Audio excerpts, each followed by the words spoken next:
Don't be suspicious. Don't be suspicious. Don't be suspicious. Don't be suspicious. Don't be suspicious. Don't be suspicious. Don't be suspicious. Don't be suspicious. Teacher Tip Tuesday. I've shared this on my Instagram before, and I'm sharing it here because I love this idea so much.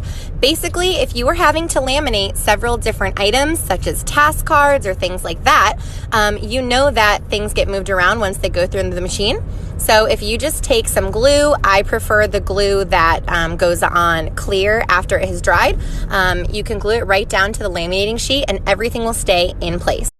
Whenever a student has something that they shouldn't have because it's disrupting the learning environment, I take it, I put it in this drawer, and I tell them, you can have it on the last day of school.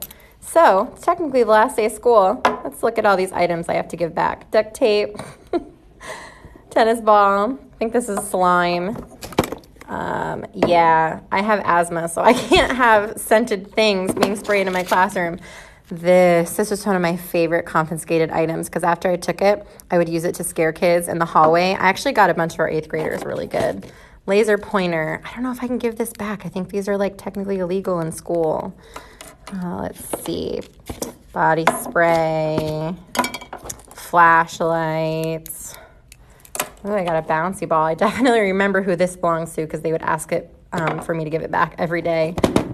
Sanitizer. This may or might need to keep that. Yeah, that's gross. I'm not touching that. I've been getting a lot of comments and questions about my eraser holder. So today I wanted to introduce you to my gumball machine. I cannot take credit for this idea. I got this idea off of Pinterest and Instagram. And once I saw it, I just kind of became obsessed with it, looked everywhere, and finally found a gumball machine at the Goodwill. It used to be red. Okay, the bottom is metal, the top is glass, so it's pretty heavy. I hand painted it this sort of mint green aqua color because it matches the theme of my classroom. And then I found a tutorial on YouTube to make it free spin. Free spin means I can spin and I don't have to put in any money and I get the eraser out. So my kids really like this. It's just a fun way to store erasers. I put eraser caps. You could also do mini erasers. So there you go. Let's rate my past classroom ideas. Year 1. Putting flags on my colored pencils. This kind of takes petty to a whole new level. Apparently, as a first-year teacher, I was very concerned with kids stealing my colored pencils. What a waste of time. 1 out of 10.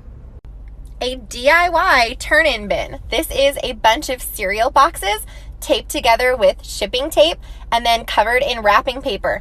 Honestly, this was super easy to make, super cheap. I give this idea an 8 out of 10. The only problem was the labels were hard to see, so the kids were always putting their work in the wrong bin. Exit tickets will always be a 10 out of 10 in my book, but doing this my first year on my wall was the absolute stupidest idea I ever had.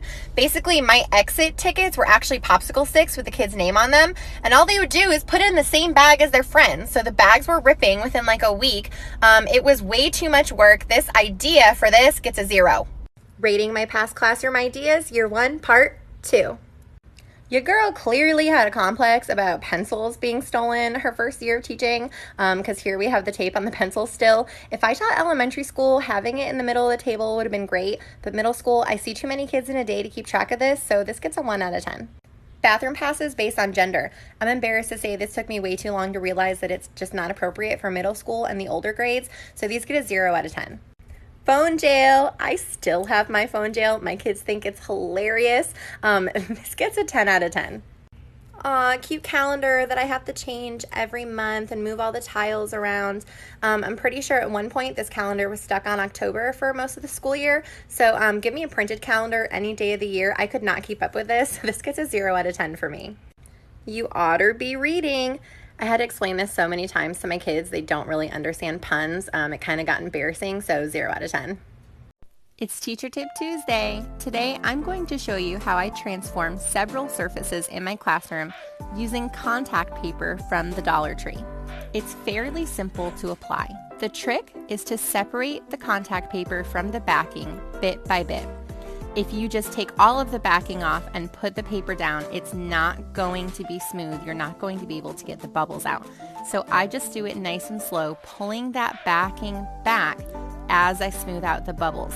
A vinyl scraper is a great tool to do this, but you can also use a credit card. You just need something that's flat and sturdy to get all of the bubbles and all of the creases out as you go. You can cut off any extra vinyl with a razor blade. I just followed the table outline, as you can see. And done. For less than $5, you have a surface that basically looks like a brand new piece of furniture, and it's super easy to clean. Rating my future classroom ideas, coronavirus edition. Y'all think I'm playing? I'm not playing. I will buy one of these things. It's $80 on Amazon. I don't know if anyone will be able to hear me. I don't know if I'll be able to hear anyone, which actually sounds kind of nice. If I can find one in like an aqua blue that matches my classroom decor, this would be perfect for when I have to sit with small groups. So I'm going to give this idea a 4 out of 10.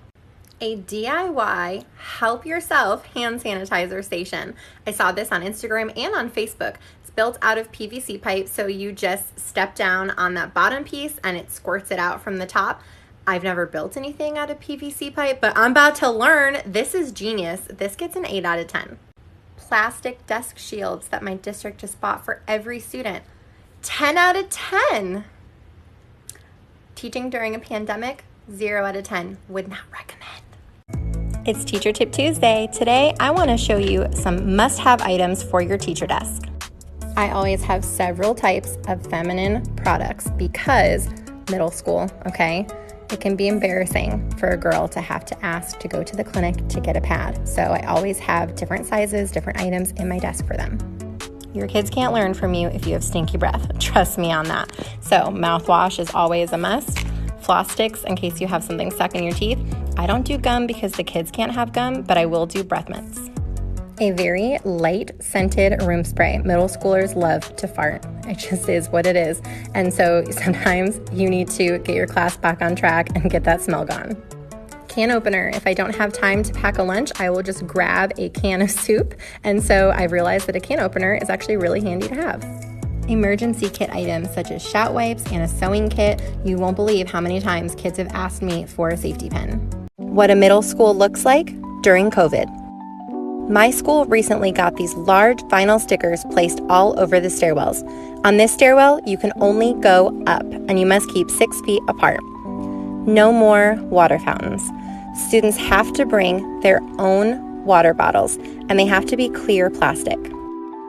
All of our rooms have these huge things of sanitizer. I wish that this sanitizer smelled good, but honestly, it smells awful, so bring your own. Each student will have a plastic divider at their table. And yes, we have to clean them at the end of every class. They're actually a lot sturdier than they look, but I'm not really sure how well they're going to work with their computers because the cords kind of get in the way, but at least each student will kind of have their own space. These are just a couple of the measures that my school is taking to keep us safe. Here's your glimpse into the life of a teacher after the last bell rings. I'm getting my first COVID-19 vaccine this upcoming week.